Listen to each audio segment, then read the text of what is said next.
嘿，大家好，这里是为你读书。今天想跟大家聊聊《孤独消费论》第3章里讲的应援消费这回事儿。其实一开始翻开这一章啊，我挺懵的，心想应援不就是给喜欢的偶像加油吗？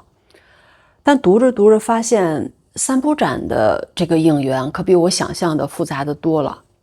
简单说吧，这一章就像给我们翻开了一幅日本社会的新图景，大家越来越爱应援消费。那啥是应援消费呢？书里说的特别宽泛啊，像涵盖支持各类活动的广泛消费行为都叫应援。你看，小到给喜欢的球队买件球衣，大到给灾区捐钱筹款都算，涉及到了体育界呀、娱乐圈呀等等，到处都是。而且呢，这种应援它不只是单向的，是那种双向的，书里叫相互应援，那种你帮我，我挺你的相互应援。最有意思的是，年轻人居然把这种众筹当成了新的面子，比谁捐的多，比支持的项目谁的酷。就光应援消费众筹的钱，日本这3年就翻了快6倍。反倒是以前的公益组织 NPO 就没那么火了。书里还提到，这种应援消费其实体现了第4消费时代的特征。这个第4消费时代是三浦展在书中提出的一个概念，简单说就是社会发展到了一定阶段，人们就不再像以前那样只追求买大牌住大 house 等，而是更加的看重精神的富足、人际关系和社会链接。这些内容你有没有感觉哪些地方似曾相识呢？在咱们国内打榜、投票、控评这些词儿熟不熟？跟日本粉丝给偶像应援是不是一个路数呢？还有，为了让偶像的名字出现在大屏幕上，集资凑钱，这种疯狂劲儿你见过吧？不光是真人偶像，2次元的角色也一样。生日大屏见过没？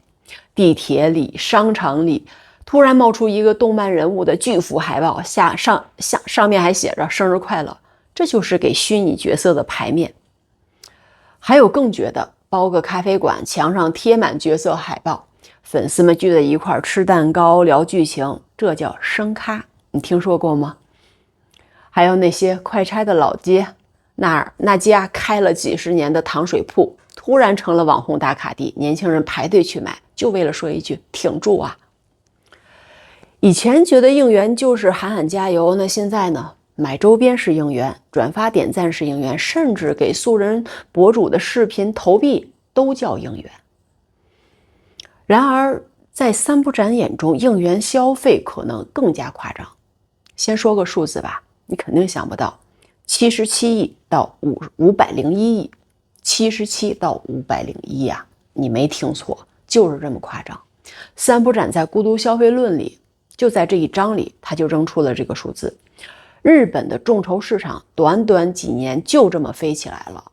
他说这叫全民总应援社会，听起来是不是挺美好的？但是等一下啊，我读完之后就一直在想，这真的是我们想要的那种连结吗？还是说，怎么说呢？是不是我们其实在用更加精致的方式来让自己孤独？你知道第4消费时代是什么吗？它就是三浦展说的那个，大家不再疯狂的买，而是追求精神富足，追求人和人的连接。听起来特别棒，对不对？特别的理想。可是那个瞬间我突然明白了什么。你有过那种感觉吗？演唱会上几万人一起挥手，那一刻感觉全世界都在一起。然而散场后呢，你走在空荡荡的街上，是不是会感觉比以前更孤独？对，就是这种感觉。我突然意识到，现在的应援消费可能就是这样。当大家在屏幕前喊加油加油的时候，那种感觉怎么说呢？像是一群人在各自的房间里唱同一首歌，但是声音传不到彼此的那里。你懂吗？就是那种看起来很热闹，实际上每个人都是孤独的感觉。其实众筹也是，点击支付的那一刻，哇，满足感爆棚，感觉自己参与了什么伟大的事业里边。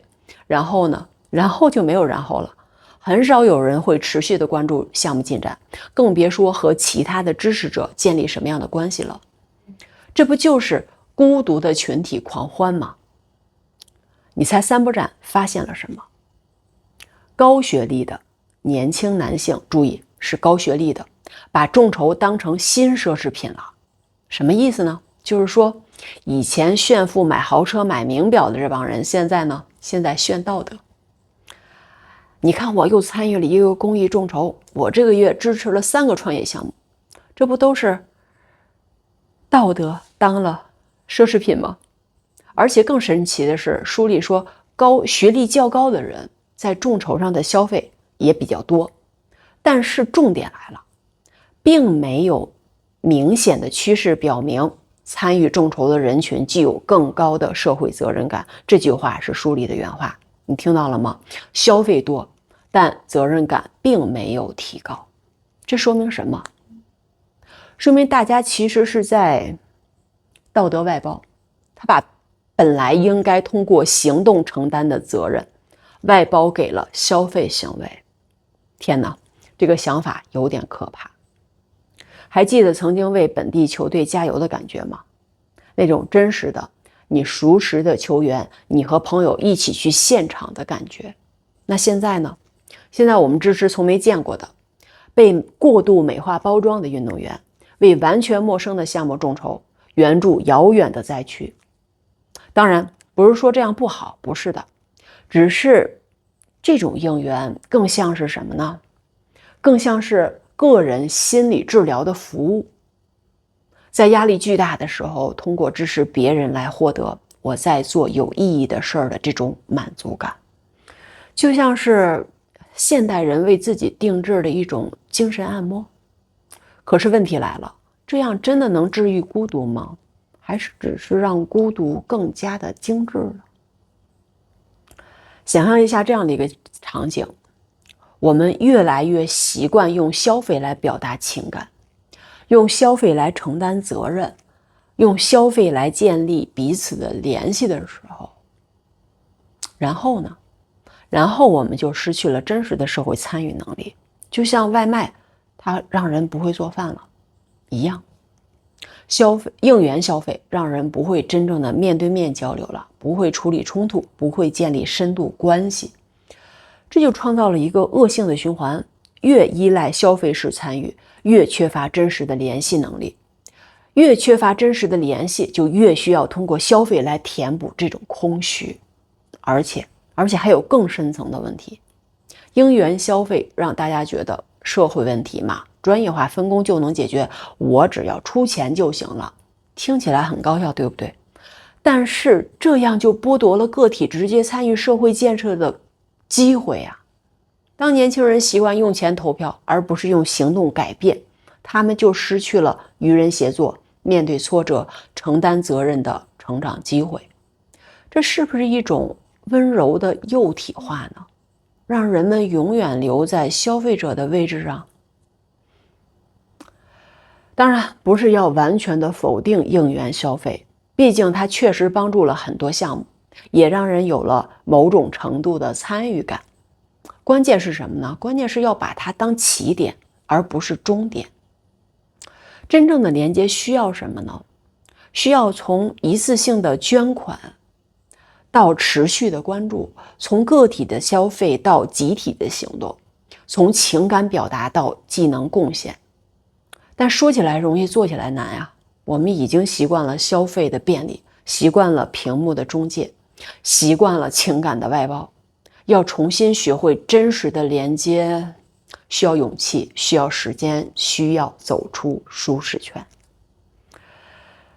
读完这一章，我一直在想一个问题，就是当应援成为消费，当消费又成为逃避，我们是不是正在用更精致的方式来延续这种孤独？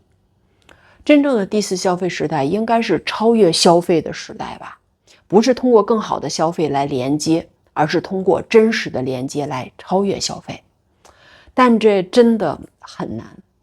不过至少我们开始思考这个问题了，对不对？也许当我们意识到应援消费的局限性时，就已经踏出了走向真实连接的第一步。我还在摸索，你呢？读完这章有什么感触？评论区聊聊，哪怕是不成熟的，说不定聊着聊着就能把那些都想不明白的事儿理出点头绪呢。